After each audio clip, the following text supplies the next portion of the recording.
Hey, what is up out there, survivors, and welcome back to Let's Survive.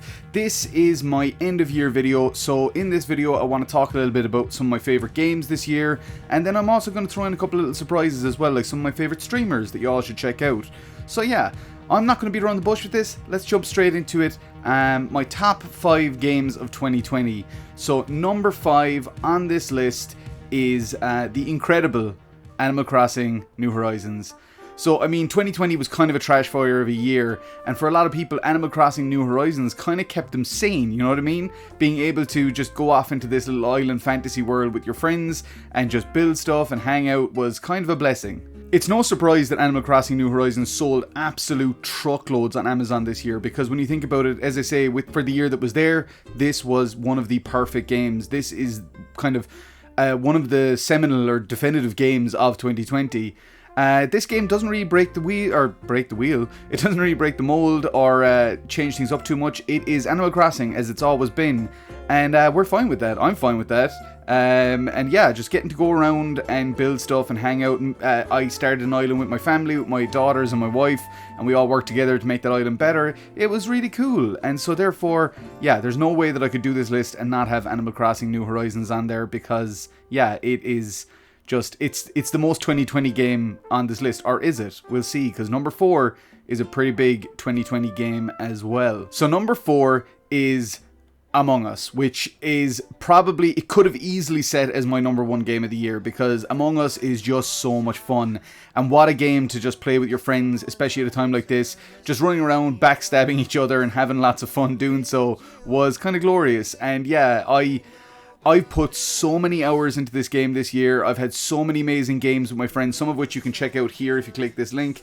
It'll bring you to a playlist where you can check out some of our Among Us games. It was a lot of fun. Among Us is just such a great experience, and I'm so happy seeing the devs Inner Sloth sweep the game world, win multiple awards at the Game Awards was such a beautiful thing. For such a small studio to have such success with this game was phenomenal.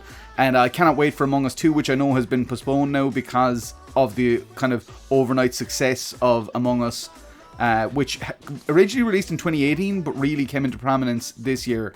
At the moment, me and my friends are currently trying to get a proximity chat game going, which will be a hell of a lot of fun. So hopefully that'll be here on the channel before too long. But yeah, this list could never be possible without the incredible Among Us. Just what a game. You vote me and fucking regret it. I'm not going to defend myself. Vote me and regret it, you fucking pigs. You pigs, vote me. Oh no. Go for it. Go for it. You don't need to do it. Take one to no one, sir. You swine. You swine. I don't care anymore. I want to be ejected into space. Fucking kill me. I don't give a shit.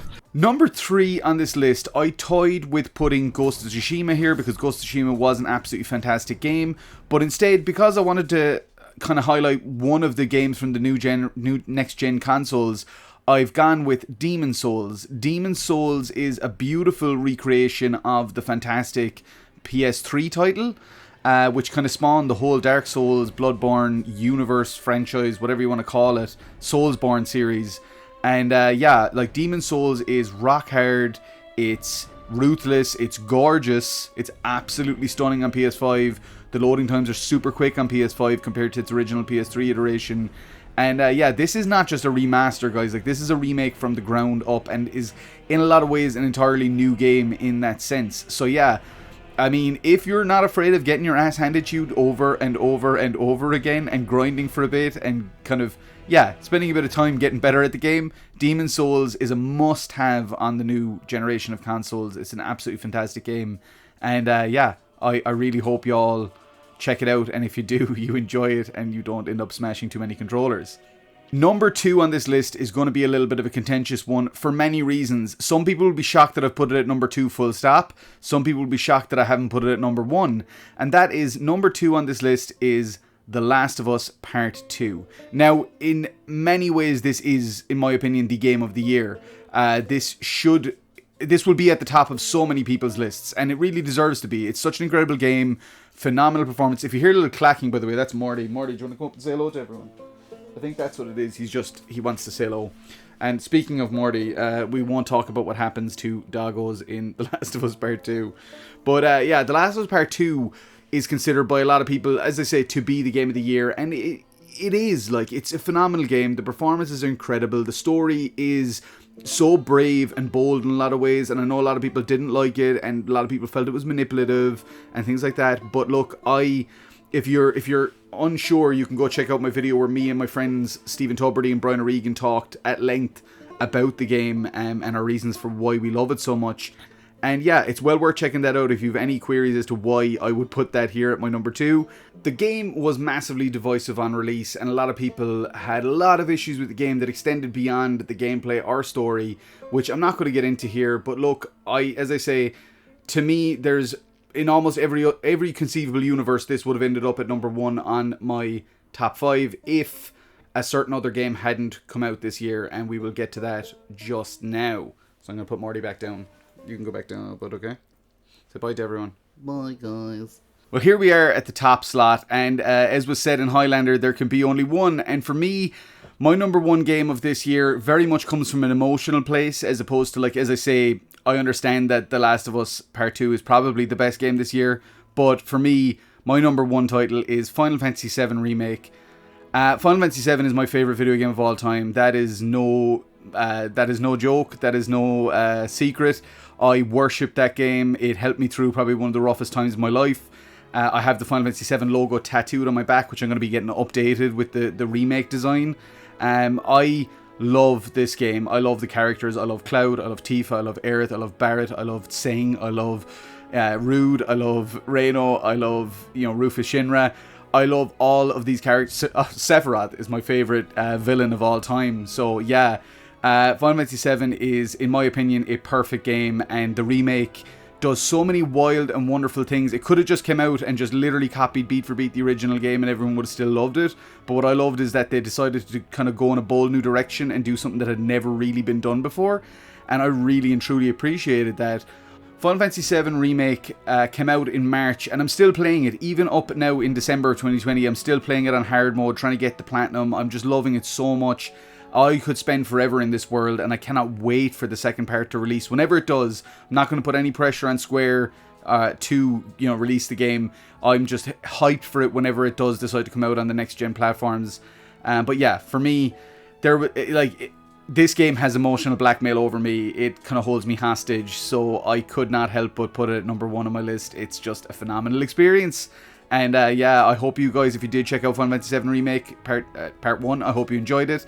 And if you haven't, I would strongly urge, even if you weren't a fan of the original, the removal of the turn-based combat for a more real-time combat will definitely sway a lot of people who wouldn't have originally played the first game. So yeah, I'm excited to see what folks who've never played Final Fantasy VII think of the remake. Which actually is a great way of segueing into the next part of my discussion, which is about some of my top streamers this year. I mean, I never really was into the whole streaming thing. It kind of eluded me. So when I started streaming in July, I started to watch a lot more streamers. And the ones that I ended up falling in love with, I mean, one of the first streamers that I came across that I really, really enjoyed watching was Carpoem, and is Carpoem. I absolutely love watching Shell. She's phenomenal. If you haven't checked her out, I strongly, strongly urge you to do so. I did play Among Us with Shell. You can check that video out up here. Carpoem is just a sweetheart. I originally found Shell by watching her do a Last of Us Part 2 playthrough, which it was so nice and cathartic to see somebody else experience that game and go through all the emotions that I went through and watch her journey.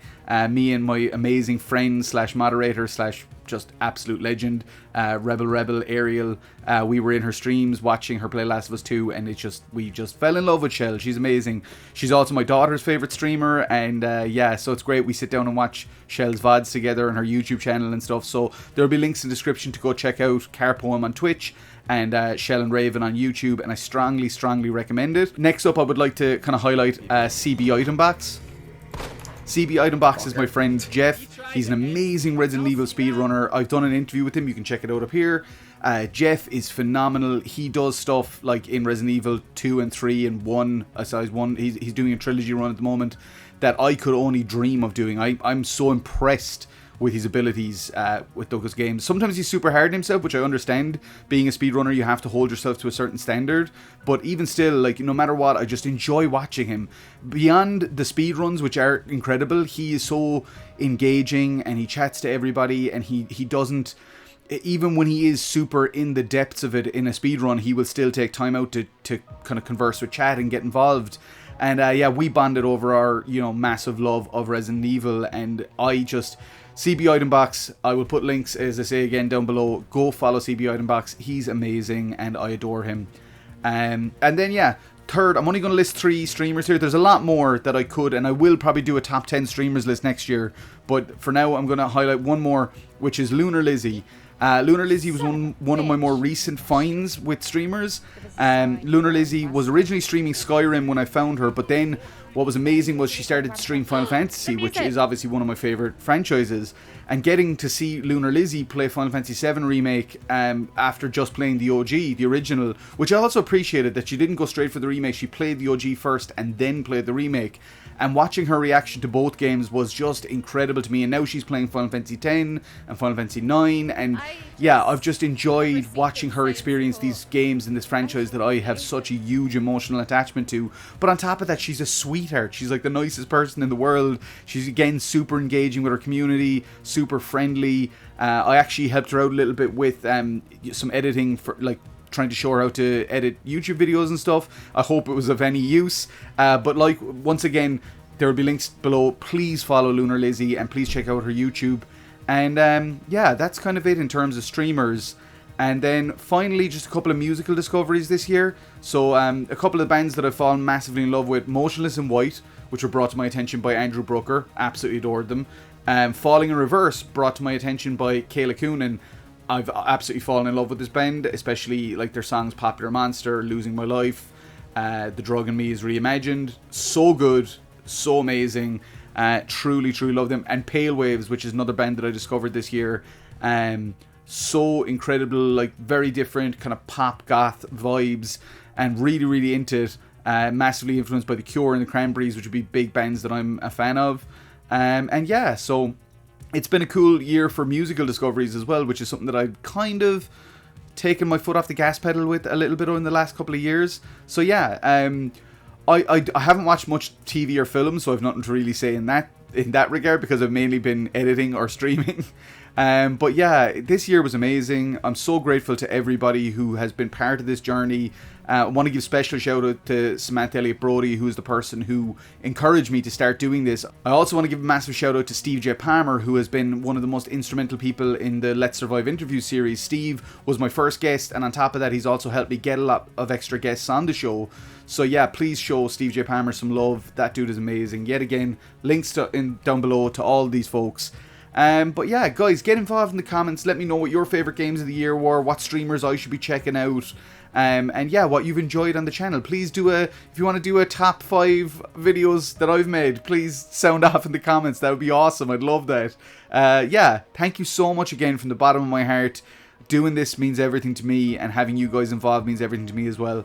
Please do me a favour, if you have liked what you've seen here on the channel, please hit the subscribe button down below, and also that thumbs up if you're really feeling like it. And yeah, like, I'm going to close this out by saying what I always say, which is I never thought would become my tagline, but here we are. And that is, let's survive together, and peace out. Thanks so much, folks.